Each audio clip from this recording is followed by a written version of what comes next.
Hi, my name is Paul Davis and I hope you're all fine today because I want to show you something that is just so wonderful to play.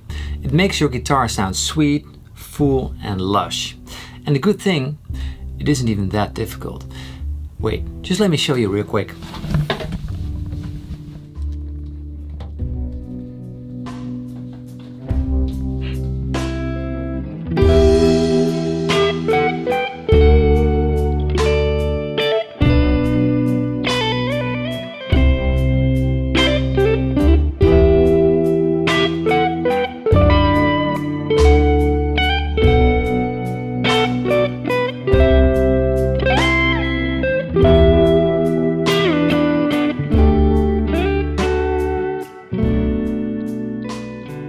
Alright, that is pretty sweet, right? So today we're talking about the sixth interval and how we can use it in our chords. The backing track as well as the tabs of what I was just playing are available at my Patreon page. For today's lesson we're going to stay in the key of E minor. And the chords are E minor, D, B minor, C. So in this chord we can find two sixth intervals. And the sixth interval basically means the distance between the notes are 6 notes of the scale apart. So the scale of E minor is E, F sharp, G, A, B, C, D, and then an octave E again. So the E minor chord is made up of the E, the G and the B, the root, the third and the fifth. But we can change them up in the order. So if you play a third and then the root on top, we make a sixth interval. If you play the fifth and then the third on top, this is also a sixth interval. One is the major sixth interval and one is the minor sixth. So and both of these intervals are built from notes in the E minor chord, just those 3 notes. So we can do the same with all major and minor chords. For instance, an E minor chord. Let's just play it lower up the neck a little bit.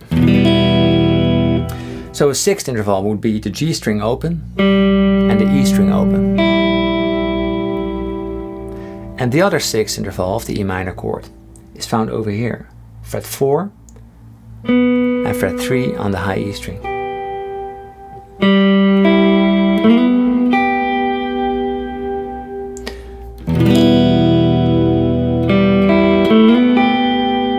So because we're only playing notes from the E minor chord, you can always play this when there is an E minor chord in the song.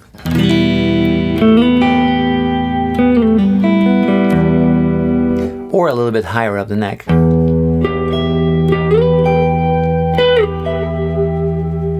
Right, that sounds super sweet. Now to the next chord of the song, a D chord. So I played a little bit higher up the neck. Let's take your bar E shape. D chord over here. So it's 10, 12, 12, 11, 10, 10, 10, 10, 10. So now we're having the same shapes. The third of the major chord and the root over here.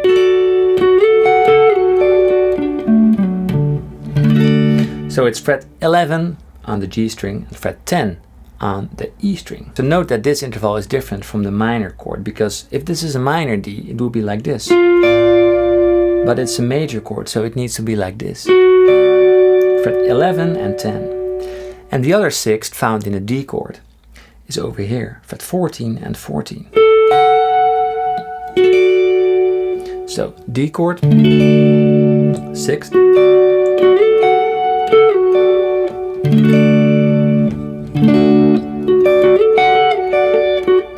So minor, E minor to D.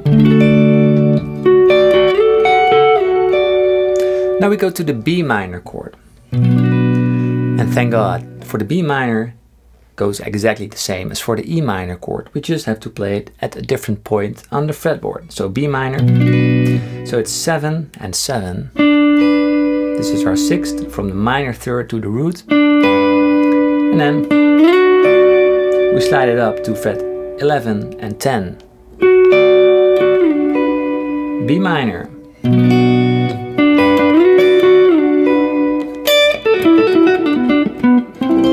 And then the last chord was a C. So we're gonna just play the bar chord, the C. Then we play fret 9 on the G string and fret 8 on the E string.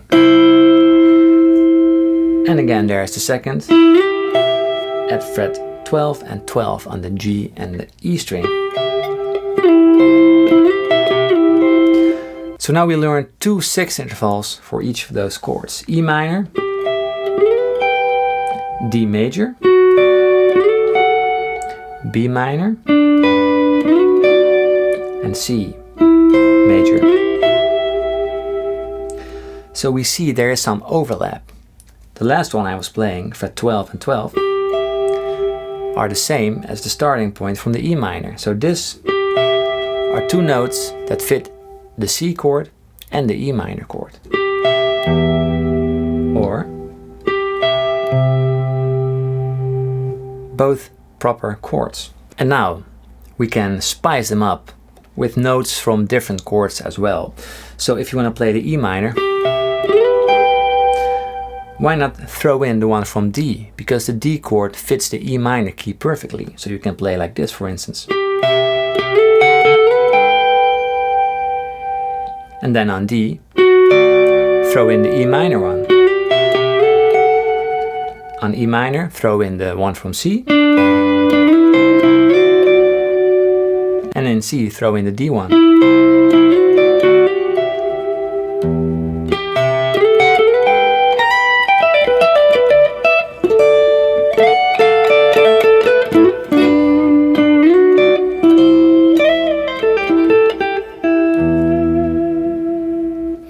This creates so much opportunities and awesome ways to make the guitar sound full, because you're always playing 2 notes, so it sounds a bit more beefy than just the single notes. Alright, so another thing you can do, because now we're only talking about major and minor, let's go to E minor again. 12, 12, 14, 15. So if you want to make the chord into a 7 chord, we can slide it up again to fret 19 and 19. So 12, 12, 16, 15, and 19, 19. And now we're creating a 7 chord, an E minor 7. We can do the same on D, and the D chord in the key of E minor creates an D7 chord. This is a bit theoretical, but you can just apply it without knowing exactly what you do if you're not that into theory. So it's fret 11 and 10. The second 6 was 14 and 14. And if we add the third 6, it's 15 and 15. Now we have a D7 chord.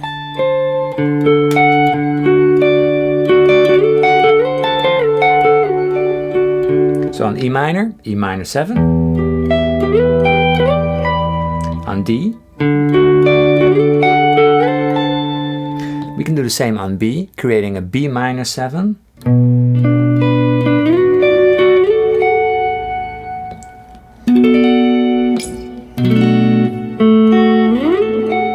And then on C, we're creating a C major 7.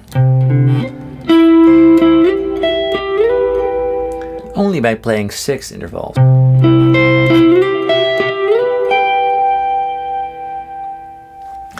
So now on each chord we know 3 6 intervals that fit the key perfectly, and we can use those 6 to enhance the chord. If you want to make them into 7 chords, or just make them sound a little bit more special than the normal shapes. This is also perfectly to use for playing lead. For instance, guys like Matteo Sassado, they use this a lot, sliding up and down the fretboard using these shapes. So recap, in each chord, major or minor, we can use 3 6 intervals that fit the chord real good. The first 2 make them just major or minor, and the last one can make it into a 7 chord. So for instance, on E minor, we can play 12, 12, 16, 15, and now we're just playing the minor chord, okay? We didn't change the chord. But if you want to add the third one, we can play 19, 19. And now we're adding the 7th note from the E minor chord, D, in this shape.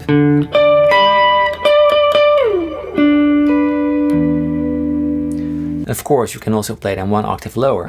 So it's open strings, 4 and 3, 7, 7.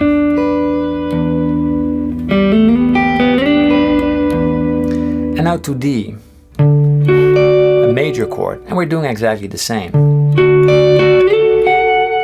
So this makes it just a major chord, and adding the third 6th interval, we're creating that 7 chord, a D7, because we're adding a C to the D chord.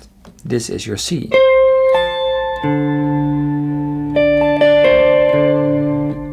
So that makes your D7 chord. On B minor, 7, 7, 11, 10, 14, 14, B minor 7. And on C, 9, 8, 12, 12, and 16, 15.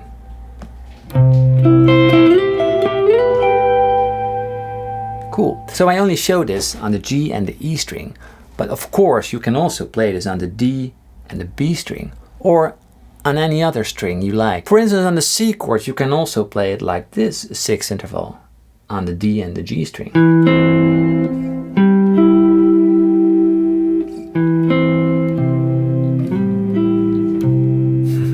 So it may very well be that this video raised more questions for you, and that is the thing I'm after. So I hope if you got more questions, you will just search Google, find other channels, find other videos or whatever that explain the questions you've got. Maybe I answer them in future videos, or I already answered them in previous videos, but just look it up if you got more questions. There's no shame in having questions. Anyways, it was Paul Davis. I hope you enjoyed this lesson. See you next time with another video, and if you like this video, click subscribe, hit the bell button if you want to be notified by my videos, and bye. Cheers.